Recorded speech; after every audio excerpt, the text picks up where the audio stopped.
ऐसी परिस्थिति क्यों आई और शिक्षक संगठन आज बैकफुट पर क्यों है, क्या कारण है? बहुत मेरे वीडियो को धैर्य से सुनिएगा।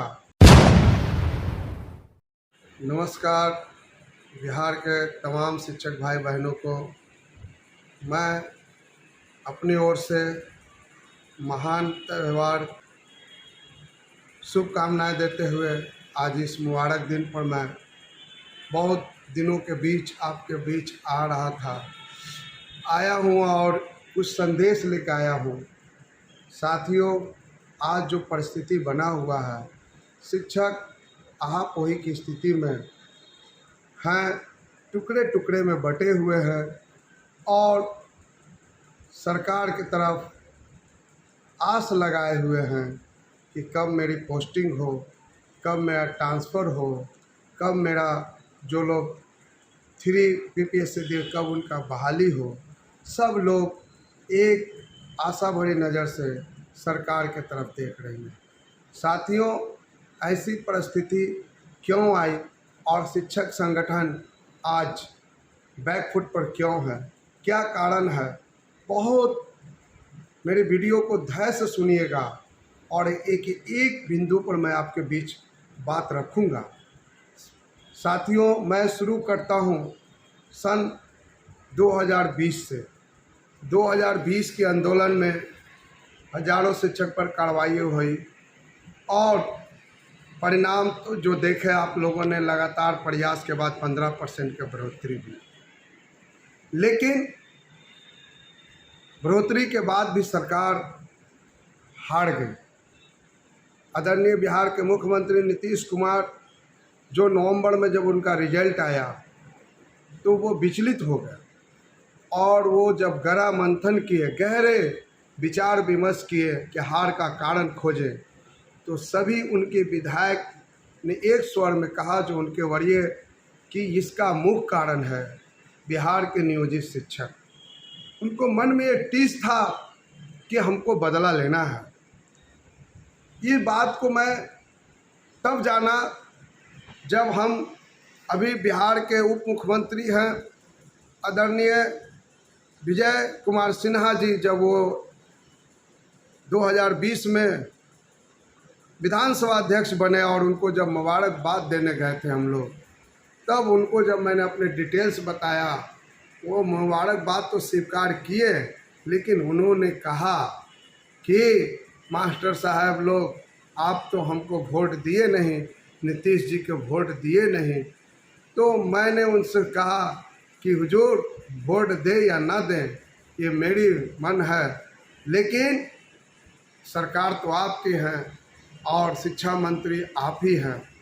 इस पर और जब मैं इसके विस्तार में जानना चाहा तो उन्होंने जो साफ नज़र आने लगा कि नीतीश कुमार कोई अंदर ही अंदर बड़ी रणनीति की तैयारी की है।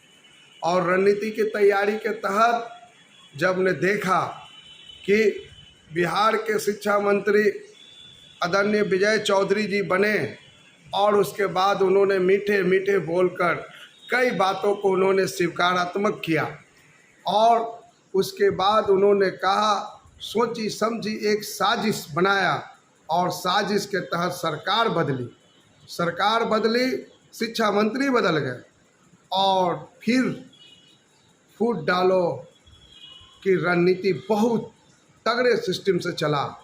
और आपने देखा कि हमको और आपको कुचलने के लिए सबसे पहला बार बिहार में 2022 में हुआ और वो 22 था जिसमें ये सरकार ने कहा कि हम शिक्षा में बड़े पैमाने पर सुधार करने जा रहे हैं और सुधार के नाम पर कई बड़ी प्लानिंग शुरू किए। पर्दा के पीछे सरकार बदली और पर्दा के पीछे से एक रणनीति भी तैयार हुआ। जब बिहार की सरकारें बदली और कई जानने वाले सांसद, मंत्री, विधायक हमारे बीच के लोग थे, उन्होंने मुख्यमंत्री से मिला और मुख्यमंत्री का ऐसा महसूस हुआ कि नहीं, नियोजित शिक्षकों की समस्याओं को निर्धारण करना होगा। तब उन्होंने एक बहुत सोची समझी रणनीति के तहत और देखा कि शिक्षकों की एकताई है, पहले इसको एकता को समाप्त करो। एकता के समाप्त करने के लिए सबसे पहले एक ऐसे पदाधिकारी के हमारे बीच लाए। साथियों, वो पदाधिकारी का नाम था के पाठक साहब। के पाठक साहब जब बिहार के अपर मुख्य सचिव बने तो सबसे पहले शिक्षकों को रौंदने के लिए एक रणनीति बनाई 9 से 5। सबसे पहला उन्होंने एक पत्र के जरिए किया कि 9 से 5 विद्यालय होगा, इसमें वो काम दिखाकर। उसके बाद उन्होंने देखा कि शनिवार को शिक्षक अक्सर मीटिंग करते, बैठक करते हैं, शनिवार को छुट्टी को हाफ से फुल डे कर दिया, आधा से पूरा डे काम होगा। और तब उन्होंने दूसरी चाल चली कि शिक्षकों को सबसे पहले इनको मनोबल को तोड़ा जाए। और हमें क्या बनाया, हमें चपरासी से भी नीचे समझे ये पाठक साहब ने। मैंने इनका विरोध किया, हाई कोर्ट में केस किया कि आप कोई भी 1962 से लेकर और 2022 तक में कहीं भी नियमावली नहीं है कि चपरासी से भी नीचे कोई कर्मचारी आकर स्कूल विजिट करे, हमारे हाजिरी देखे, हमारा बही देखे, हमारे स्कूल का हर वो उपस्थिति देखे। इसका विरोध जब किए तो मुझ पर FIR किया गया और स्कूल में गिरफ्तार के लिए पुलिस को भेजा गया। खैर, उसके बाद उन्होंने तीसरी रणनीति तैयार की कि शिक्षकों को और तोड़ो और परेशान किए। तब उन्होंने किया कि सक्षमता लाया। मैंने कभी भी इसका विरोध नहीं किया, मैं सक्षमता का एक बार भी मैंने विरोध नहीं किया, ना अभी तक करता हूँ। मेरा ये सोच था कि हाँ, हम देंगे, हम अपनी क्वालिटी का दिखाएंगे सरकार को, लेकिन सक्षमता के नाम पर शोषण सरकार कर रही है।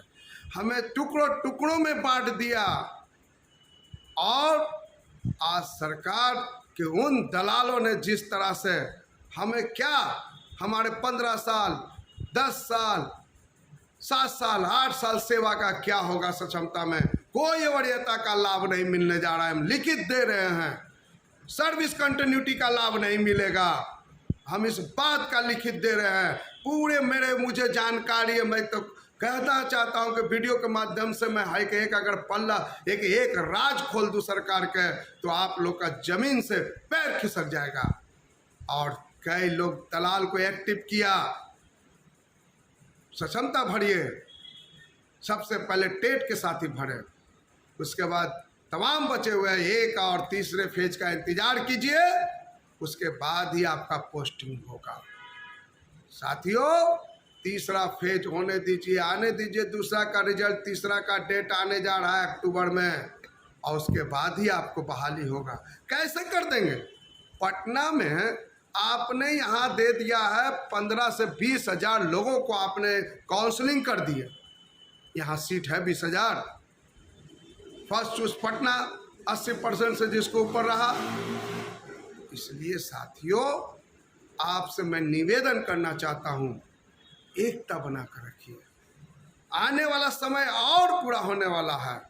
कहाँ कोई संगठन आवाज़ उठा रही है, ऐप्स का माध्यम से हाजिरी बन रहा है कि ऐप्स काम नहीं कर रहा है, सब लोग परेशान हैं।